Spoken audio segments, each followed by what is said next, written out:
Alors l'entreprise, c'est un terme très courant, on a l'impression qu'on connaît bien, et c'est vrai que c'est un terme qui mérite d'être précisément défini. L'acceptation courante veut qu'une entreprise, c'est souvent, ça fait référence à une organisation de production de biens et de services qui sont destinés à être commercialisés. Et on voit bien que ce type de définition est beaucoup trop englobante. Ça peut faire référence aussi bien à des activités marchandes, par exemple au Moyen-Âge, ou à des activités artisanales aujourd'hui, ou bien à un grand groupe pharmaceutique. En fait, il faut, quand on parle d'entreprise, avoir en tête que la conception actuelle de l'entreprise, c'est davantage une organisation avec un collectif de travail. Les salariés, une organisation, une responsabilité hiérarchique. Et ça, en fait, c'est une organisation qui est née et qu'il faut situer historiquement.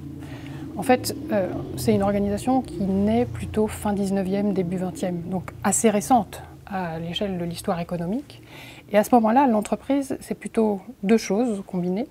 D'une part, on a une structure qui est une structure juridique, la société, souvent aujourd'hui la société anonyme, où en fait, qui est formée par des gens qui vont apporter des capitaux et qui vont permettre le financement des activités. Et de l'autre, c'est justement un ensemble d'activités qui vont être portées par un chef d'entreprise et les salariés, éventuellement les fournisseurs et l'ensemble des parties prenantes autour de ce collectif-là. Et ces activités, elles naissent précisément à ce moment-là, non pas simplement pour produire des biens et des services, mais éventuellement pour développer des nouvelles technologies, des nouveaux systèmes de communication, des nouvelles thérapies. Et c'est accélérer aussi le développement technologique et scientifique et le progrès qui va en fait être diffusé tout au long du XXe siècle et faire aujourd'hui la force de l'entreprise actuelle qui s'est fortement diversifiée.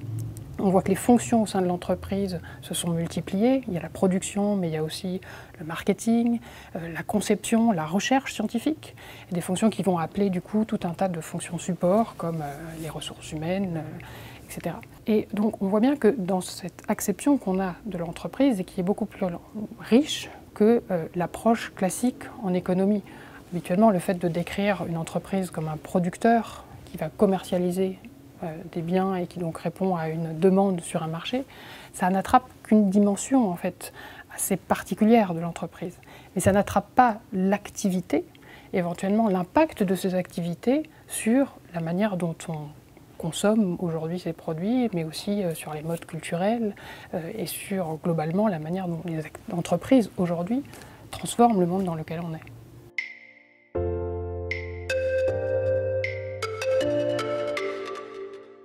Alors on parle très souvent d'entreprise dans les médias, dans la grande presse, et quand on parle d'entreprise, en général, il y a un certain nombre d'indicateurs qui vont revenir, des chiffres assez simples qui semblent refléter relativement clairement la vie des entreprises. Par exemple, la valeur ajoutée, par exemple, le profit. Ces chiffres, en général, on ne nous dit pas trop d'où ils viennent, comment ils ont été fabriqués. Et naturellement, on se dira que ça décrit relativement bien ce qu'est une entreprise. En fait, il y a un risque, un danger là, et il faut savoir que la plupart de ces chiffres ont été fabriqués plutôt par l'État pour regarder les entreprises, et non pas les entreprises pour se décrire elles-mêmes. Et cette distance est importante à comprendre parce que ça peut nous amener à des erreurs d'analyse. Alors je vais prendre deux exemples. Le premier, c'est une entreprise, en général, pour la repérer, l'INSEE, eh bien, il va se dire une entreprise, c'est une seule société. Mais Renault, par exemple, l'activité de Renault ne se déroule pas dans une seule société. Renault se compose de dizaines de sociétés. Et cet éclatement, par exemple, des sociétés qui fabriquent une seule entreprise crée une difficulté, on le voit aujourd'hui avec les GAFA, c'est-à-dire les grandes entreprises multinationales, puisqu'elles vont s'arranger pour distribuer les bénéfices d'un pays à l'autre, on en parle partout. Et un des enjeux aujourd'hui, si l'on veut avoir une fiscalité correcte de ces entreprises, c'est de revenir à ce qu'est l'entreprise, comment l'entreprise a une activité que l'on peut relier à des sociétés et comment cette ingénierie des sociétés, dont on parle habituellement, doit être utilisée pour comprendre ce qu'est une entreprise. On ne peut pas se contenter de dire « il y a Renault, il y a Google ». Deuxième exemple, plus commun, celui-là, on entend dire que la richesse créée par les entreprises, c'est en gros leur valeur ajoutée. Alors, ce n'est pas tout à fait juste.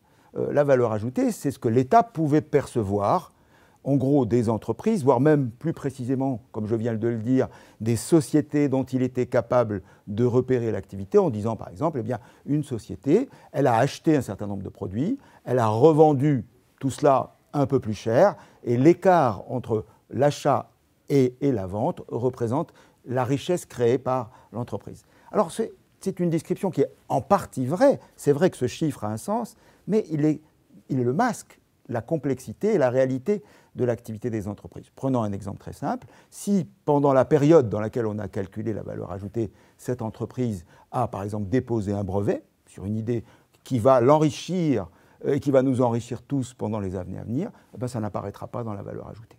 Eh bien, dans l'économie contemporaine, dans la société contemporaine, et notamment avec les enjeux que nous partageons tous, de transition écologique, de respect de l'environnement, de respect de la biodiversité, vous voyez bien qu'il va nous falloir faire attention à tous ces indicateurs classiques de l'entreprise qui ne correspondent plus véritablement aux aspirations de la société et surtout aux activités innovantes de l'entreprise.